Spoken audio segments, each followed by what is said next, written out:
We've now been joined by Kyle Busch, driver for Richard Childress Racing. Kyle, thanks for joining us. We appreciate you spending time with us. We'll now go to the media for questions for Kyle. If you have one, raise your hand. We'll work to get a mic to you, and we'll start in the back with Jordan. Jordan Bianchi, The Athletic. Last 3 years, IndyCar, NASCAR have been at this track racing at the same time.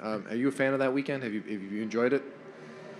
Yeah, I would say so. I think it's pretty cool, kind of unique. But, you know, if I'm being selfish, I think many of us drivers and crews and everything else, we'd rather be coming here and racing around the oval and the prestige and the history of what the oval is. Even though we're at Indy, it just doesn't really feel like it's the same thing going the wrong way. In looking at the schedule for next year, you guys more than likely are going to end up being on the oval, and then this weekend it's probably going away, at least here. Is this something you'd like to see incorporated elsewhere, whatever track that is, and it's something that should continue going forward, even if it can't be here? Well, I mean, that's for way smarter people and higher powers than me to make that decision. So, you know, if it works for IndyCar and it works for NASCAR, then I would say sure. You know, why not?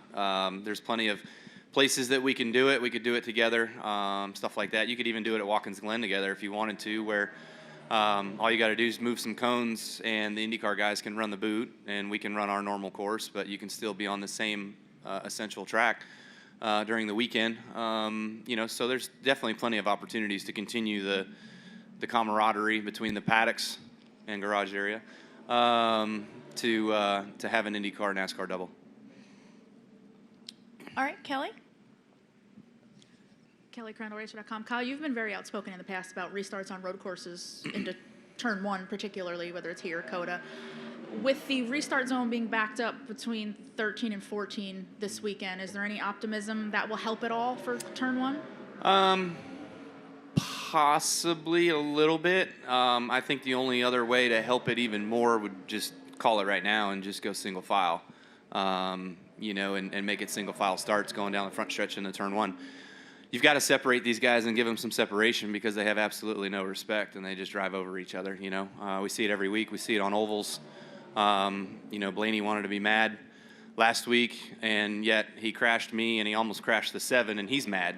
So it makes no sense. But fact of the matter is yeah, everybody goes down into turn one. They know you got to be on the inside, and you just pile drive through from the inside and push people off.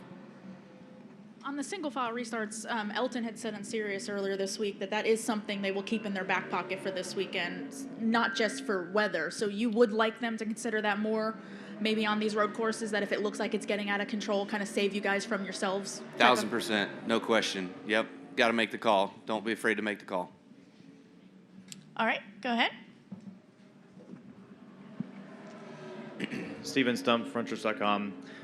Kyle, to add on to that, in addition to the road courses, especially the ones with the wide turn ones, any late race caution can often, you know, lead to some pretty chaotic results. You mentioned, you know, being in support of single file restarts in that case. Would you be supportive of single file restarts really with like under 10 to go in any race? No, I don't think so. Obviously, yes, it would be easier if you're the leader, but it would probably diminish the show. So we're an entertainment business. I'm learning, and you know, we want to be able to put on whether it's a good show or a bad show, that's debatable between opinions, right? So, but we want to be able to put on the best possible show for the fans that we can. So, I think that would be a deterrent to many of the races that we go to. But when you, like Kelly said, you know, save us from ourselves to just not allow calamity to ensue. Right, thank you.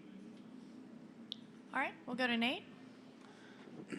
Nate Ryan, NBC Wow, Sports. welcome back. Glad to see you. I've been around. It's been a while. I asked you a question at Richmond 2 weeks ago. I don't remember. You're not like Bob. Bob's here every day. I'm hurt.